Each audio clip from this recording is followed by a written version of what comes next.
कर्णन का वध और श्री कृष्ण की रणनीति। महाभारत भारतीय इतिहास और धर्म का सबसे बड़ा महाकाव्य केवल एक युद्ध की कहानी नहीं है, बल्कि यह नीति, धर्म और कर्तव्य का पाठ भी है।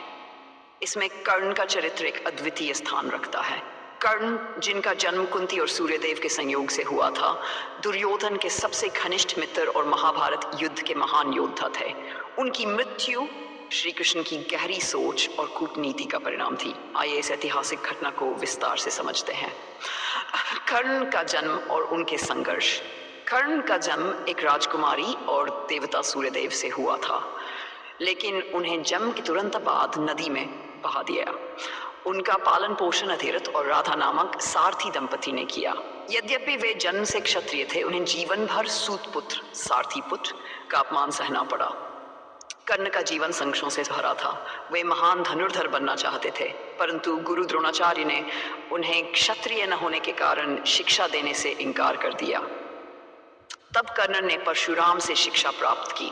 हालांकि परशुराम ने जब उनकी सच्चाई जानी तो उन्हें शाप दिया कि जब उन्हें अपनी विद्या की सबसे अधिक आवश्यकता होगी तब वह सब भूल जाएंगे। दुर्योधन का मित्र बना कर्ण के अपमान का फायदा दुर्योधन ने उठाया। उसने कर्ण को अंगदेश का राजा बनाकर अपना मित्र बना लिया। कर्ण ने भी मित्रता निभाने में कोई कसर नहीं छोड़ी। वह पांडवों के प्रति शत्रुता रखने वाला दुर्योधन का सबसे बड़ा सहायक बना। महाभारत युद्ध का आहारत का युद्ध धर्म और अधर्म के बीच था।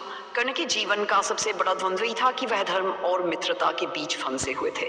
वह जानते थे कि पांडव उनके सगे भाई, परंतु दुर्योधन के साथ उनकी मित्रता और उनके प्रति वफादारी ने उन्हें पांडवों का शत्रु बना दिया।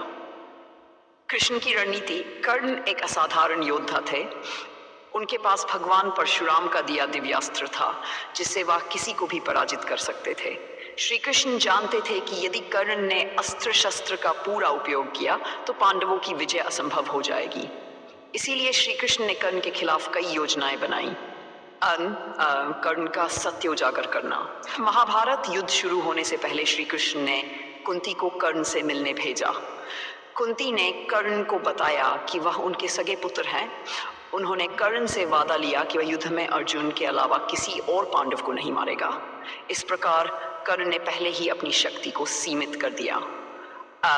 शल्य को सारथी बनाना। श्री कृष्ण ने पांडवों के मामा शल्य को कर्ण का सारथी बनने के लिए राजी कर लिया। शल्य ने कर्ण का मनोबल गिराने के लिए बार बार उनकी आलोचना की। यह कर्ण के युद्ध कौशल पर भारी पड़ा। परशुराम का शाप। कर्ण को परशुराम का शाप पहले ही मिल चुका था कि जब उन्हें अपने ज्ञान की सबसे अधिक आवश्यकता होगी तब वह अपने दिव्यास्त्र का उपयोग नहीं कर पाएंगे। श्री कृष्ण को यह बात पता थी और उन्होंने अर्जुन को कर्ण के खिलाफ खड़ा किया। आज कवच और कुंडल का दान। कर्ण के पास सूर्यदेव से प्राप्त दिव्य कवच और कुंडल थे जो उन्हें अजय बनाते थे। इंद्रदेव ने ब्राह्मण का वेश धारण कर कर्ण से उनका कवच और कुंडल मांग लिए। कर्ण ने इसे बिना किसी हिचके दान कर दिया। इससे वह कमजोर हो गए। महाभारत के युद्ध में अर्जुन और कर्ण के बीच भयानक युद्ध हुआ।